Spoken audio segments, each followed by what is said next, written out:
Masarap na pagkain dito sa Taco Liendo, sa Mexican restaurant. One of the best na kinakainan ko. Ito, tignan nyo, ito yung mixed veggie, vegetarian, salad, and then they have all this spices,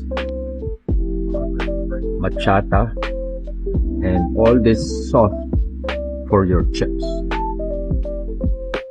So, yeah, importante na kumain tayo ng hindi lang masarap, kundi magkaroon ng healthy diet. Ito ay pure vegetarian, walang karne ito. So, eat healthy, whatever you put in your mouth, so it become ang katawan natin. Whatever you put in your mind, so it becomes as well. So, careful sa ating diet.